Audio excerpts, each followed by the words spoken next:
मंडळी, हेमंत तलवेकर शो मध्ये मी परत एकदा तुमचं मनापासून स्वागत करतो.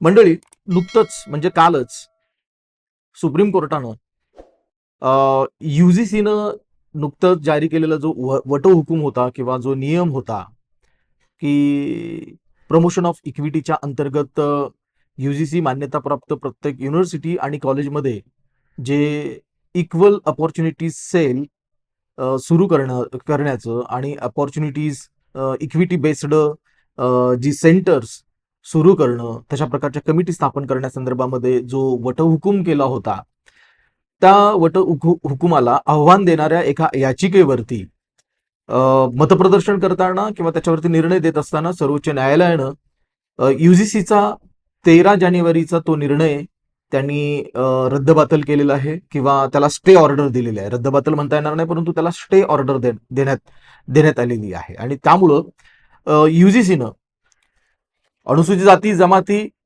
OBC वर्ग, त्याचबरोबर economically backward classes, economically weaker section, महिला आणि त्याचबरोबर दिव्यांग या आधारावरती उच्च शिक्षण संस्थांमध्ये होणाऱ्या जातीवादाच्या विरोधात किंवा त्याच्या भेदभावाविरोधात ज्या पद्धतीचं या घटकांना संरक्षण देण्यासंदर्भातला जो नियम UGCनं जाहीर केलेला होता आणि त्या नियमाच्या अंतर्गत UGC मान्यता प्राप्त प्रत्येक कॉलेज आणि युनिव्हर्सिटीला त्यांच्या कॅम्पसमध्ये इक्वल अपॉर्च्युनिटी सेल्स स्थापन करण्यासंदर्भामध्ये याच्यामध्ये सुतोवाच धोरण राबवण्यात आलेलं होतं आणि तशा पद्धतीचा आदेश UGCनं काढलेला होता प्रत्येक कॉलेजला, प्रत्येक युनिव्हर्सिटीला.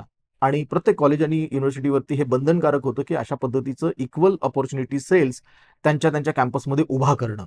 त्याच्यावरती विविध प्रवर्गामधले या कमिटीमध्ये सदस्य नेमले जाणार होते. त्याच्यामध्ये विद्यार्थी प्रवर्गामधनं विद्यार्थ्यांचे प्रतिनिधी, त्याचबरोबर समाजामधल्या विविध समाजा घटकामधनं SC ST OBC वर्गामधनं, महिलांच्या प्रवर्गामधनं, त्याचबरोबर दिव्यांग प्रवर्गामधनं वेगवेगळ्या प्रकारचे सदस्य या कमिटीवरती नेमण्यात येणार होते. आणि या कमिटीवरती एक जबाबदारी देण्यात आलेली होती, ती म्हणजे की आपल्या कॅम्पसमध्ये होणाऱ्या ज्या गोष्टी असतील त्या गोष्टींवरती वाच ठेवणं, त्याच्यावरती ते कंट्रोल आणणं, त्याच्यावरती नियंत्रण स्थापन करणं आणि एकंदरीतच जाती आधारित, आधारित, लिंग आधारित आणि दिव्यांगत्वाच्या आधारे किंवा आर्थिक निकषाच्या आधारे भेदभाव होणार नाहीत.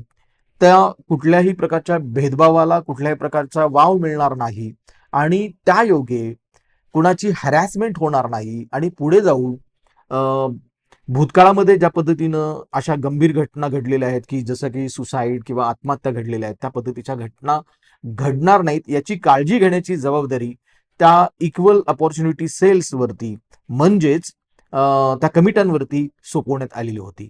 पण अर्थात या कमिटीला विरोध करणारं एक पिटिशन सर्वोच्च न्यायालयामध्ये दाखल करण्यात आलेलं होतं आणि त्या पिटिशनला उत्तर देत असताना किंवा त्या पिटिशनवरती मत व्यक्त करत असताना सर्वोच्च न्यायालयानं हे जे UGCचा जो निर्णय आहे तो निर्णय तात्पुरता स्थगित ठेवलेला आहे आणि सरकारला आणि UGCला त्यांनी कान पिचका घेत असताना याचा फेरविचार करावा असं त्यांनी सांगितलेलं आहे. अर्थात UGCचा हा जो 13 जानेवारीला त्यांनी जो नोटिफाय केलेला जो नियम होता, वटहुकूम होता, याची पार्श्वभूमी नेमकी काय आहे या संदर्भामध्ये थोडक्यात आपण बघणार आहोत.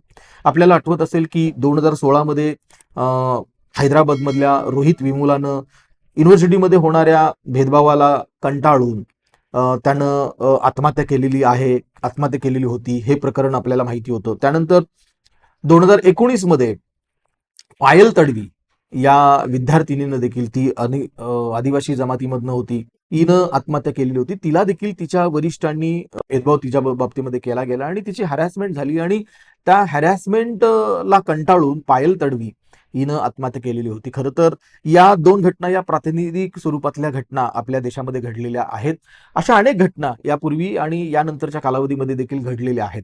आणि हे सगळं बघता याच्यावरती जेव्हा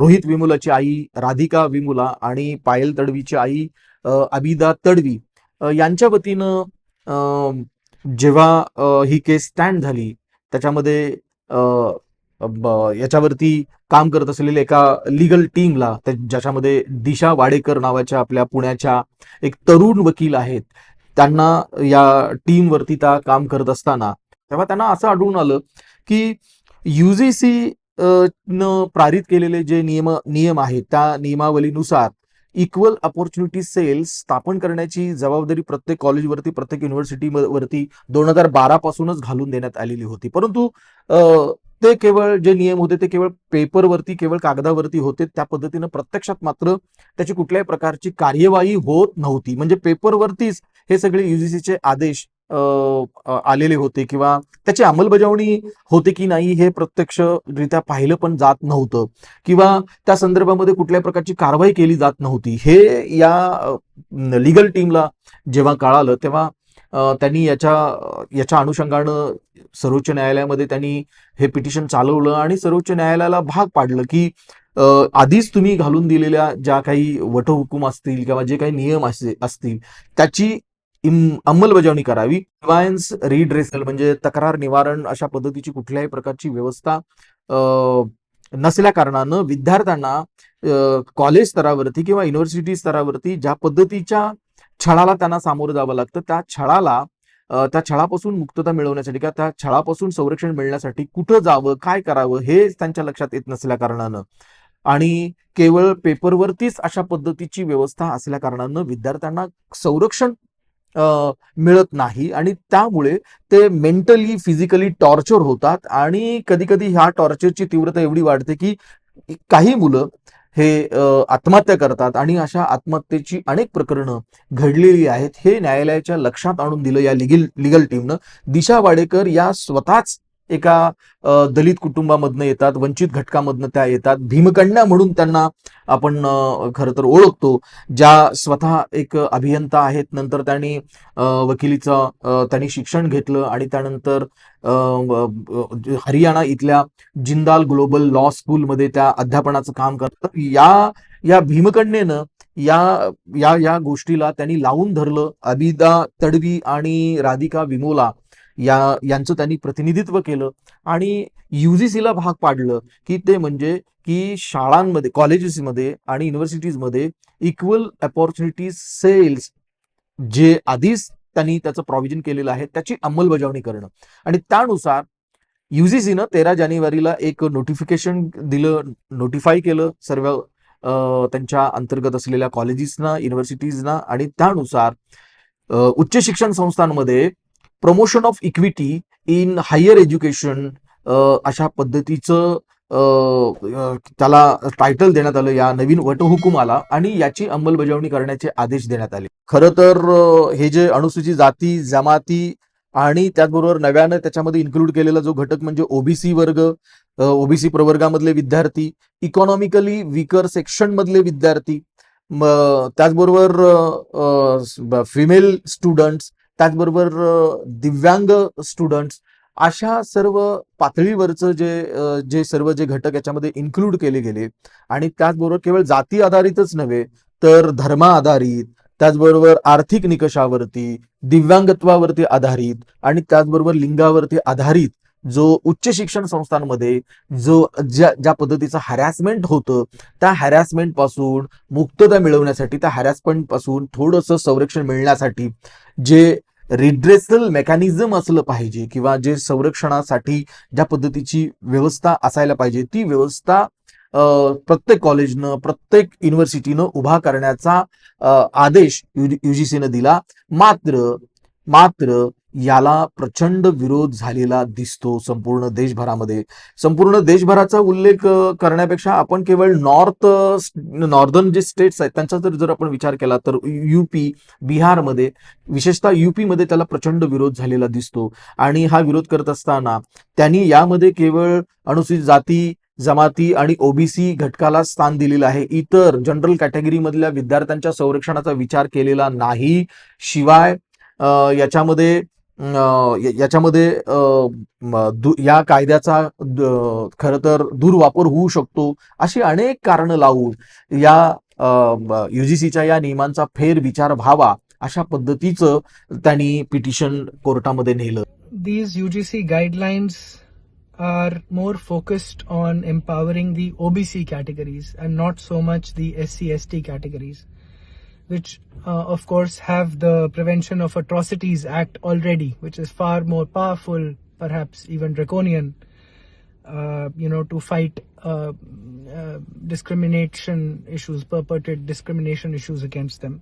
But now the OBCs were being drawn into this battle as well with these guidelines, and clearly the idea seems to be simply to pitch every Hindu jati, every Hindu caste, if you like to use that term, against the Savarnas, the upper castes.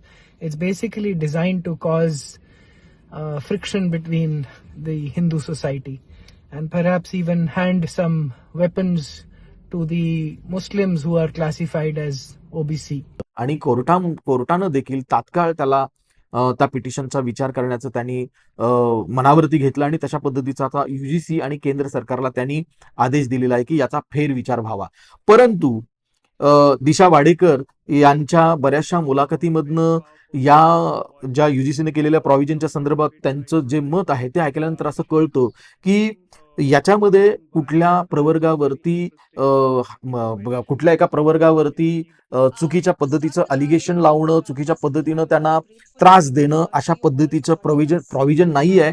तर अनुसूचित जाती जमाती, OBC, महिला, दिव्यांग आणि काही religious जे students आहेत त्या घटकांना केवळ संरक्षण प्रदान करू शकेल अशा पद्धतीची व्यवस्था उभा करण्याचं प्रॉव्हिजन खरं तर या UGCनं केलेल्या नियमावलीमध्ये होतं. याच्यामध्ये इतर वर्गांवरती कुठल्याही प्रकारचं अन्याय्य आणि कुठल्याही प्रकारचं चुकीचं अलिगेशन लावणं, त्यांच्यावरती कडक कायदे उभा करणं किंवा लावणं अशा पद्धतीच्या कुठल्या गोष्टी अपेक्षित नाहीत असं दिशा वाडेकर यांनी प्रत्येक मुलाखतीमध्ये सांगितलेलं आहे.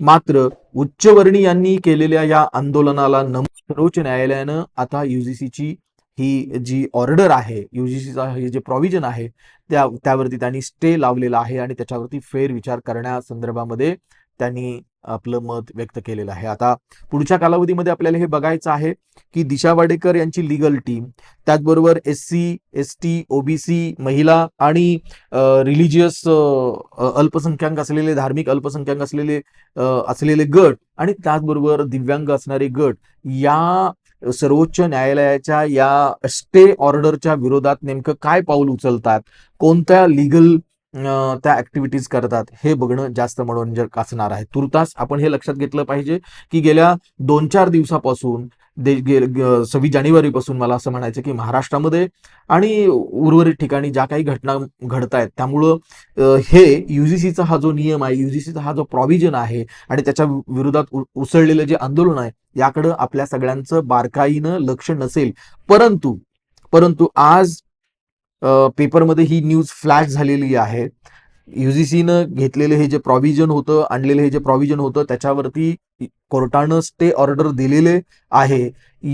याची न्यूज आता पेपरमध्ये आलेली आहे आणि त्यामुळं आता जनरल पब्लिकला ही गोष्ट अधिक चांगल्या पद्धतीनं आता समजू शकेल. मात्र त्यावेळेला हे आपल्याला लक्षात घेतलं पाहिजे की हे जे प्रोव्हिजन होतं, हे प्रोव्हिजन UGCनं आणलेले जे प्रोव्हिजन होतं हे SC, ST, OBC, economically weaker section, दिव्यांग विद्यार्थी आणि महिला विद्यार्थिनी यांच्यासाठी सुरक्षितता प्रदान करण्यासाठीचं हे प्रॉव्हिजन होतं. पण याला कुठल्या तरी राजकीय वळणानं किंवा कुठल्या तरी वेगळ्या अंगानं याला बघून याला काही लोकांनी विरोध केलेला दिसतो. परंतु मला खात्री आहे न्यायदेवता आपल्या देशाची आंधळी नाही आहे, याच्यावरती योग्य विचारमंथन होईल आणि मला असं वाटतं की नजीकच्या कालावधीमध्ये याचा फेरविचार होऊन हे जे प्रॉव्हिजन आहे UGCचं, हे प्रॉव्हिजन परत एकदा स्टे ऑर्डर त्याच्यावरची उठेल आणि या सर्व समाज घटकांना न्याय देणारी व्यवस्था आणि equal opportunities cell, equal opportunities कमिट्या प्रत्येक कॉलेजमध्ये आणि युनिव्हर्सिटीजमध्ये स्थापन होतील आणि त्या योगे या विविध समाज घटकामधल्या विद्यार्थ्यांना योग्य प्रकारचा न्याय मिळेल असा मला विश्वास वाटतो. मी इथंच थांबतो.